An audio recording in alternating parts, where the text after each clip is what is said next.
Hola muchachos, el día de hoy vamos a hablar sobre un tema muy relevante en el mundo actual, la globalización. ¿Qué es la globalización? Según Octavio Lani, en las teorías de la globalización, se refiere a todos los procesos por medio de los cuales los pueblos del mundo son incorporados a una única sociedad mundial o global, en 1999. Consecuencias de la globalización según Octavio Lani. Plantea una serie de enormes retos y desafíos a las ciencias sociales. Un cambio en el paradigma caracterizado por la insuficiencia explicativa.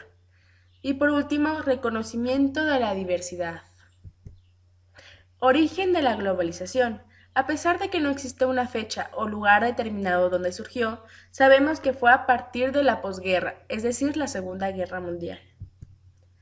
Factores para que la globalización pudiera surgir. Grandes avances de la comunicación y la electricidad. Segunda, popularización de tecnologías de guerra y por último, uso de computadoras y comunicaciones inalámbricas. Es decir, como todos sabemos, uno de los factores principales fue el Internet, creado por Estados Unidos como una herramienta militar y que ha evolucionado con el tiempo y que ahora conocemos un Internet donde podemos navegar e intercambiar información alrededor de todo el mundo.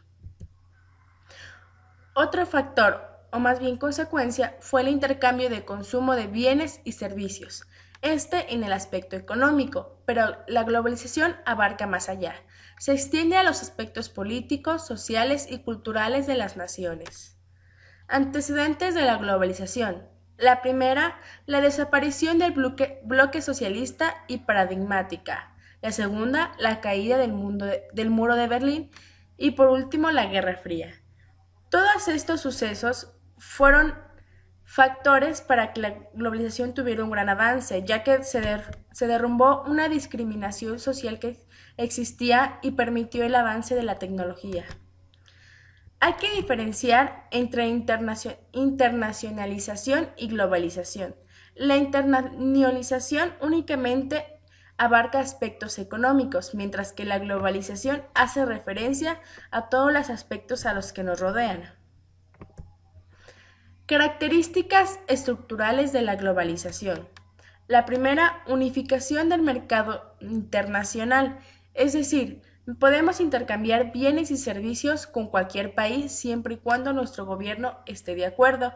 Esto puede identificarse claramente con el derrumbe del bloque comunista.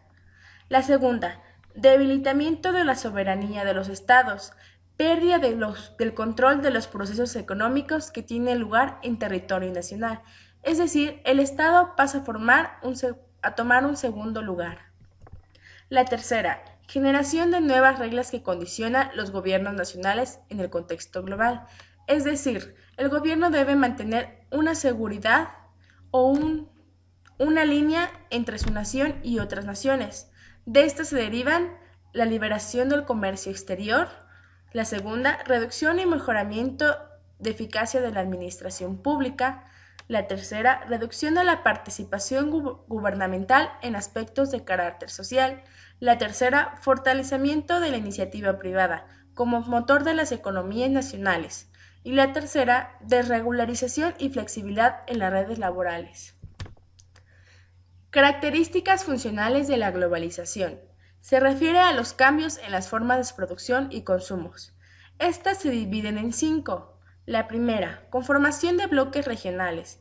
La segunda, organización flexible de la producción. Tercera, el conocimiento. Cuarta, uso de las nuevas tecnologías y por último, normas generales. La primera, conformación de bloques regionales. Se crearon para fortalecer las relaciones comerciales entre los países miembros. Un ejemplo es el Tratado de Libre Comercio, conformado por Estados Unidos, México y Canadá. La segunda, organización flexible de la producción. Su característica principal es la fragmentación y desterialización de los procesos productivos. Tercera, el conocimiento como factor de proceso en el contexto de la globalización. Su característica principal es que el conocimiento adquiere una función trascendental como base de la innovación y de incremento de la productividad cuantitativa y cualitativa. Es decir, el conocimiento que se intercambia a través de medios de comunicación o entre personas, puede surgir nuevas ideas y esto creará nuevas cosas que se intercambiarán en todo el mundo. 4. Elaboración de normas generales por las agencias de certificación. Promueve la generación de estándares globales, de costos, precios y diseños de producción reforzado, así el carácter impulsivo del mercado global son los estados-nación. Es decir, el Estado trata que los precios, tanto en México como en otros países, sean iguales o sean de un valor equitativo, aunque realmente los precios dependen de la oferta y la demanda.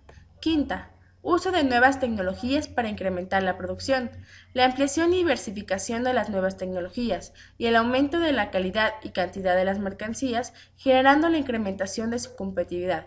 Es decir, las nuevas tecnologías aumentan la productividad y las ganancias de las empresas, principalmente aquellas que crean.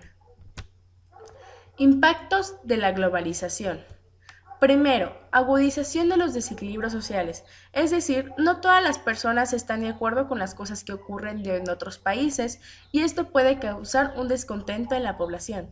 La segunda, resurgimiento de lo local, la necesidad de recuperar lo específico, que le da identidad, fuerza para revalorizar el territorio. Un ejemplo muy claro en México es que las personas ya no saben diferenciar el Día de Muertos o de Halloween. El Día de Muertos es una tradicional mexicana, en cambio Halloween proviene de Estados Unidos y no tiene mucha relevancia con el Día de Muertos, aunque ya que caen en las mismas fechas, pues mucha gente las confunde. La 3. Crisis financiera de connotación global. Obtener información financiera de distintas latitudes genera nuevas formas de desempeño del capital, es decir, una mayor competencia, aunque a veces esto no es bueno porque las naciones que están mejor económicamente se aprovechan de otros. Un ejemplo muy claro es la relación entre Estados Unidos y México. México tiene empresas manufactureras que son estadounidenses. Entonces lo que ocurre es que Estados Unidos le paga un precio muy bajo a sus empleados mexicanos a cambio de que produzca en dichas empresas. La cuarta, uso extensivo y generalizado de las nuevas tecnologías. Proporciona intercambio acelerado creando una serie de problemas porque los buenos resultados son efímeros. Es decir, esto ocurre principalmente en los jóvenes que abusan de las redes sociales, a pesar de que obtienen información de manera muy rápida y algunas cosas son buenas, otras no tanto y esto puede llegarlos a perjudicarlos. 5. Resurgimiento de nuevos centros geoestratégicos de poder. El intercambio de información nos aclaran que la preparación militar y creación de armas sigue vigente alrededor del mundo, es decir, estamos seguros de que Corea del Norte está creando armas nucleares y esto puede crear un miedo en la sociedad, aunque no sabemos si algún día la llegará a utilizar. Surgimiento de nuevos actores sociales con capacidad de acción global. En este aspecto encontramos a las ONG, organizaciones no gubernamentales, que con los nuevos sistemas de comunicación, la información se inserta activamente en la población global, es decir, transmiten mensajes positivos a través de las redes sociales. Elementos de la globalización.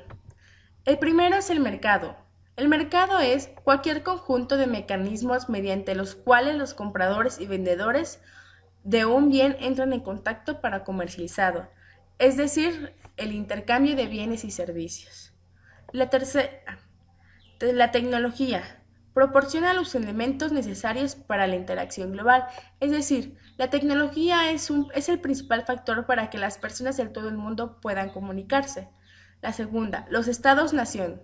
Organiza la identidad de los actores globales y proporcionan elementos de referencia para el análisis de las relaciones que se dan en el nuevo contexto. Es decir, los estados establecen las relaciones que se puede hacer entre